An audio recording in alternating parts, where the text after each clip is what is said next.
Hello everyone, a very very good morning to all of you and welcome to Sarkari Pariksha channel. Guys, हम आज भी discuss करने वाले हैं करंट अफेयर्स यानी कि समसामयिक विषयों पर आधारित कुछ इंपॉर्टेंट एमसीक्यूज को, जो कि आपके आने वाली प्रतियोगी परीक्षाओं में पूछे जा सकते हैं। तो वीडियो बहुत इंपॉर्टेंट है, वीडियो को पूरा देखिएगा, लास्ट तक देखिएगा और क्वेश्चंस के आंसर्स के साथ, मतलब क्वेश्चन के आंसर को तो आप याद ही करिए, साथ में जो भी जानकारी आपको इंपॉर्टेंट लगे, नोटेबल लगे, आप उस जानकारी को नोट जरूर कर लिया करें। बिकॉज इस नोटेड जानकारी को जब आप एग्जाम में रिवाइज करके जाते हैं तो बहुत सारे क्वेश्चंस को आप वहां पे सॉल्व कर पाते हैं। मतलब कि ये जानकारी आपको बहुत सारे क्वेश्चंस को सॉल्व करने में हेल्प करती है, राइट। तो शुरू करते हैं हमारा आज का ये वीडियो और देखते हैं पहला सवाल। तो फर्स्ट क्वेश्चन है, according to a report released by the government think tank, which city has been ranked first in Niti Aayog's first Sustainable Development Goals SDGs Urban India Index 2021-2022। सरकारी थिंक टैंक द्वारा जारी एक report के अनुसार नीति आयोग के पहले सतत विकास लक्ष्यों यानी कि एसडीजी शहरी भारत सूचकांक 2021-22 में किस शहर को प्रथम स्थान मिला है। यहाँ पे ऑप्शंस गिवन है। ऑप्शंस हैं शिमला, कोयम्बटूर, चंडीगढ़ या पटना।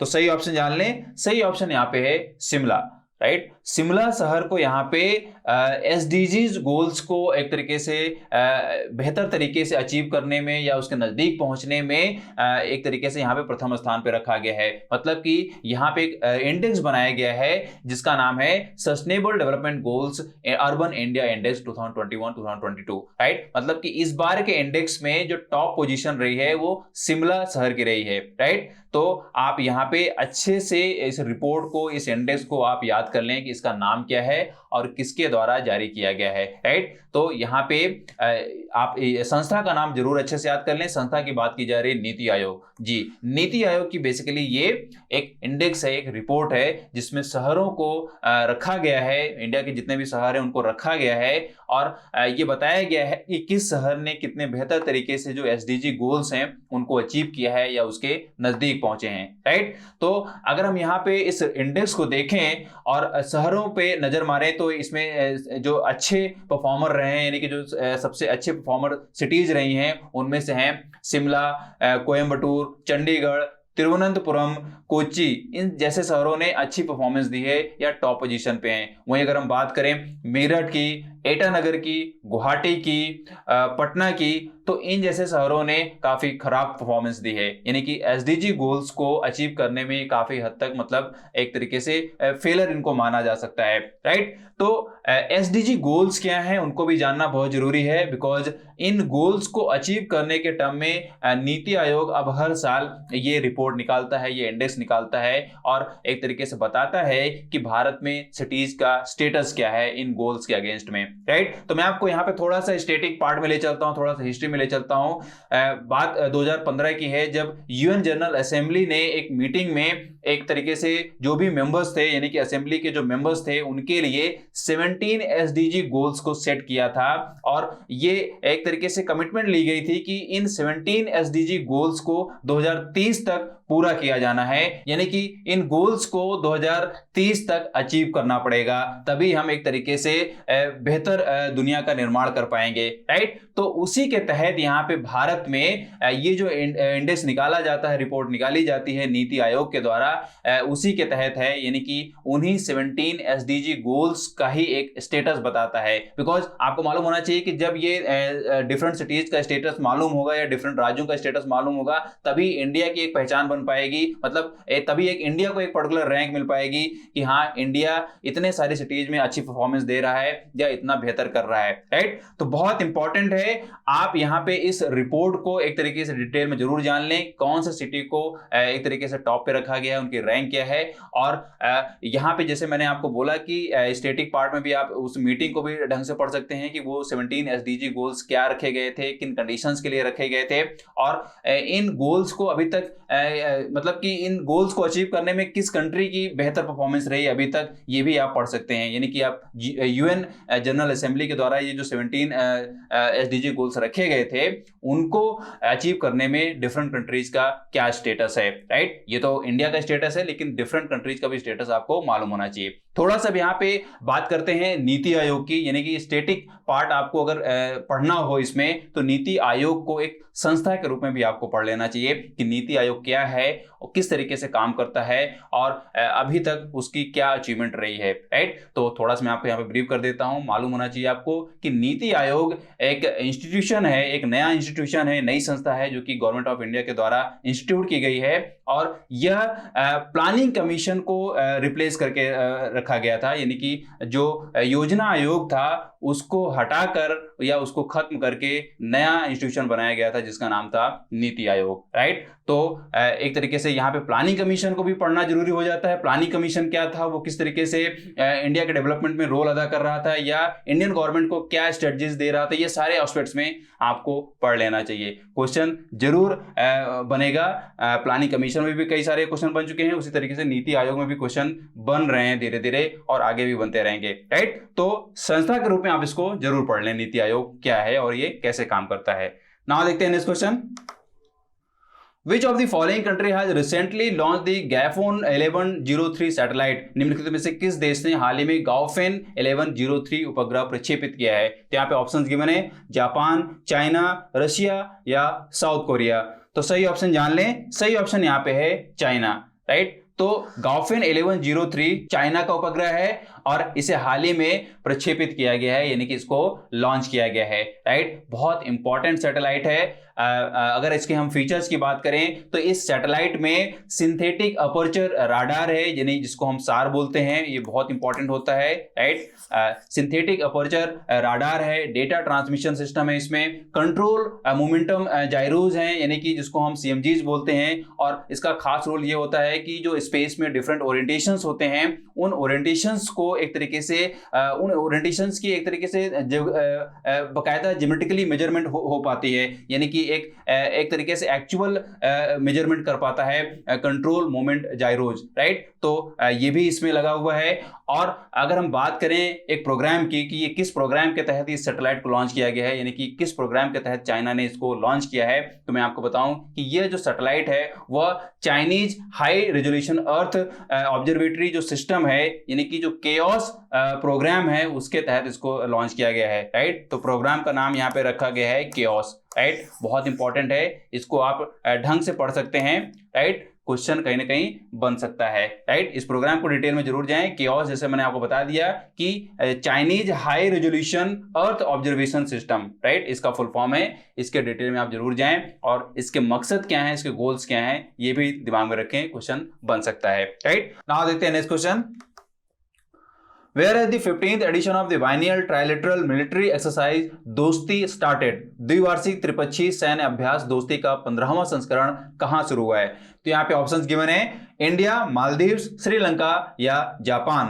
तो सही ऑप्शन जान लें, सही ऑप्शन यहाँ पे है मालदीव, राइट। मालदीव कंट्री में इस बार दोस्ती का 15वां संस्करण आयोजित हुआ है, राइट। बहुत इंपॉर्टेंट है, आप यहाँ पे अच्छे से इस कंट्री का नाम याद कर लें। बाकी यहाँ पे बात हो रही है ट्राइलेटरल एक्सरसाइज और इस एक्सरसाइज का नाम है दोस्ती, राइट। तो एक्सरसाइज का नाम दिमाग में अच्छे से रख लें, दोस्ती बहुत अच्छा वर्ड है और इसमें 3 देश शामिल हैं। तो 3 देश कौन से हैं वो आपको जान लेना चाहिए। तो 3 देश यहाँ पे हैं, भारत, मालदीव और श्रीलंका, राइट। तो ये आप दिमाग में जरूर सेट कर लें। अगर हम यहाँ पे इसके एस्टेब्लिशमेंट की बात करें तो मैं आपको बताऊं कि यह जो दोस्ती है वो 1991 में शुरू की गई थी, यानी कि 1991 में दोस्ती एक्सरसाइज शुरू की गई थी इंडिया और मालदीव के बीच, राइट। 2012 में श्रीलंका भी इस एक्सरसाइज में शामिल होता है और तब से यह एक्सरसाइज ट्राइलेटरल मिलिट्री एक्सरसाइज बन जाती है, राइट। तो बहुत इंपॉर्टेंट है, नाम बहुत अच्छा है दोस्ती।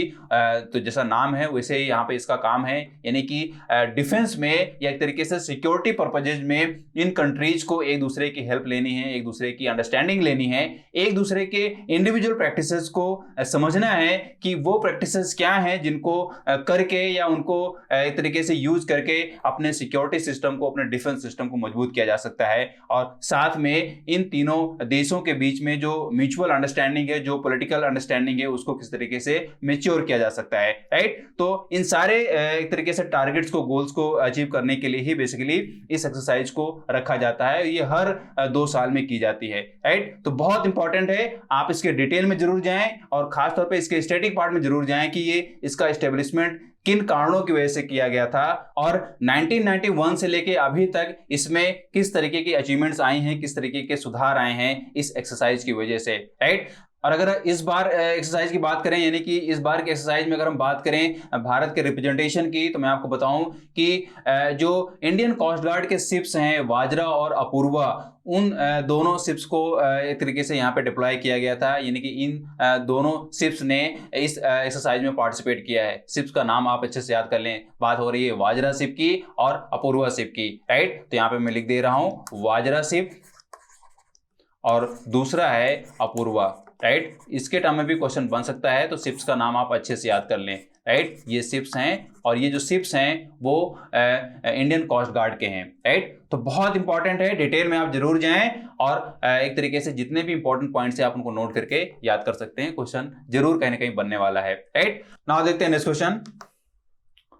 Which brave soldier has been recently awarded the Mahavir चक्र by President Ramnath Kovind for his bravery? हाल ही में राष्ट्रपति रामनाथ कोविंद द्वारा किस जांबाज जवान को उनकी बहादुरी के लिए महावीर चक्र से सम्मानित किया गया है? तो यहाँ पे ऑप्शंस गिवन है, सूबेदार संजीव कुमार, कर्नल संतोष बाबू, नायक दीपक सिंह या कैप्टन अभिनंदन वर्धमान। तो सही ऑप्शन जान लें, सही ऑप्शन यहाँ पे है कर्नल संतोष बाबू, राइट। तो नाम आप अच्छे से याद कर लें। बाकी यहाँ पे जो ऑप्शंस गिवन हैं वो भी बहुत इंपॉर्टेंट हैं, इनको भी कोई ना कोई अवार्ड मिला है, चाहे इस साल मिला है या पिछले साल मिला है, ये आप पे ऊपर मैं छोड़ता हूँ, ये इनको कौन सा अवार्ड मिला है और कब मिला है, राइट। यहाँ पे एक डी ऑप्शन बहुत इंपॉर्टेंट है, कैप्टन अभिनंदन वर्धमान, इनको भी हाल ही में एक अवार्ड दिया गया है, वो कौन सा अवार्ड है वो आपको मालूम करना है। लेकिन आपको 2021 के एटलीस्ट मतलब 2021 के जितने भी गैलेंट्री अवार्ड्स डिस्ट्रीब्यूट किए गए हैं, और खासतौर पे आपको यह भी मालूम होना चाहिए कितने गैलेंट्री अवार्ड्स होते हैं और वो अवार्ड्स किनको दिए जाते हैं, किस क्वालिफिकेशन पे दिए जाते हैं, किस एलिजिबिलिटी पे दिए जाते हैं, ये भी आपको पढ़ना चाहिए, राइट। तो इस बार यानी कि 2021 में कितने गैलेंट्री अवार्ड्स दिए गए हैं, किनको दिए गए हैं और किस काम के लिए दिए गए हैं, ये आपको एकदम से रट जाना चाहिए, क्वेश्चन जरूर कहीं ना कहीं बनने वाला है। और स्टैटिक पार्ट के रूप में आप गैलेंट्री अवार्ड्स को डिटेल में एक तरीके से ससरी निगाह जरूर देख लें, यानी कि जैसे वीर चक्र क्या होता है, महावीर चक्र क्या होता है, शौर्य चक्र क्या होता है, इन सब के बारे में आपको डिटेल इकट्ठी करनी है, एक तरीके से नोट पॉइंट वहां पे बनाने हैं, याद करने हैं और एग्जाम टाइम में जरूर रिवाइज करके जाने हैं, राइट। बहुत इंपॉर्टेंट है, क्वेश्चन जरूर कहीं ना कहीं बनने वाला है। और अगर थोड़ा सा हम यहाँ पे जानना चाहें कर्नल संतोष बाबू के बारे में कि उनके किस बहादुरी या बहादुरी भरे काम के लिए यह अवार्ड दिया गया है, यानी कि महावीर चक्र से सम्मानित किया गया है, तो मैं आपको बताऊं कि कर्नल संतोष बाबू गलवान घाटी में चाइनीज सोल्जर्स के साथ अपने अंतिम सांस तक लड़ाई लड़ते रहे और लड़ाई लड़ते हुए वो वीर गति को प्राप्त हुए, राइट। तो उनके इसी वीर गति को ही या उनके इसी बहादुरी को ही सम्मान करने के लिए यहाँ पे महावीर चक्र दिया गया है। तो बहुत इंपॉर्टेंट है, आप इनका नाम याद कर लें और एक तरीके से यहाँ पे जितने भी नाम दिए गए हैं इनके सारे एक इनके अवार्ड्स को आप जरूर जान लें, इनको कौन से अवार्ड मिले हैं और कब मिला है, राइट। क्वेश्चन कहीं ना कहीं बन सकता है। नाउ देखते हैं next question. Which station has been announced to be renamed as Tantia Mama railway station by the Madhya Pradesh government?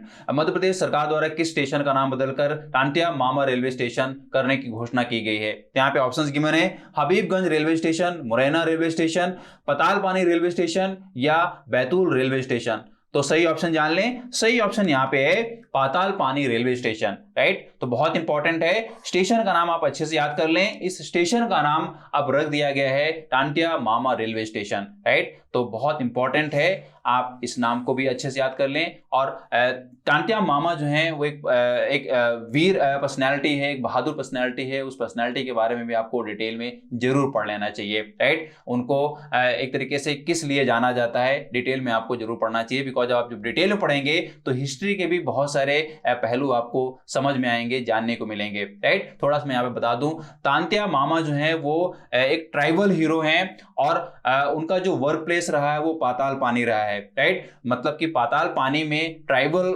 Society के लिए एक ये हीरो रहे हैं और वो फ्रीडम फाइटर थे और अंग्रेजों से इस कदर इन्होंने लड़ाई लड़ी, इस बहादुरी से लड़ाई लड़ी, इस स्वाभिमान से लड़ाई लड़ी कि अंग्रेजों ने भी इन्हें एक उपाधि दी, एक नाम दिया जिसका नाम था इंडियन रॉबिन हुड, राइट। तो क्वेश्चन यहां से भी बन सकता है, इस पॉइंट को भी आप अच्छे से याद कर लें। इंडियन रॉबिन हुड किसे बोला जाता है, यहाँ पे आप ये अच्छे से याद कर लें, क्वेश्चन इसके टर्म में जरूर कहीं ना कहीं बन सकता है, राइट। इंडियन रॉबिन हुड किसे बोला जाता है, तांत्या मामा को या तांत्या भील को, राइट। तो बहुत इंपॉर्टेंट है, नाम अच्छे से याद कर लें। और जैसा मैंने बोला, एक पर्सनालिटी के रूप में आप इनको डिटेल में जरूर पढ़ें, बिकॉज हिस्ट्री के बहुत सारे पहलू आपको जानने को मिलेंगे, राइट। और यहाँ पे एक और स्टेशन है हबीबगंज रेलवे स्टेशन, इसका भी नाम अभी हाल ही में बदला गया है। नाम बदल कर क्या रखा गया है वो मैं आपके ऊपर छोड़ता हूं, क्योंकि मैंने ऑलरेडी इस पे वीडियो बनाया हुआ है, आपको याद हो जाना चाहिए। अगर नहीं है तो आप मेरी वीडियोज में जाइए, वहां पे आपको ये मिलेगा, या आप इसको सर्च करिए, इसके बारे में डिटेल में पढ़िए,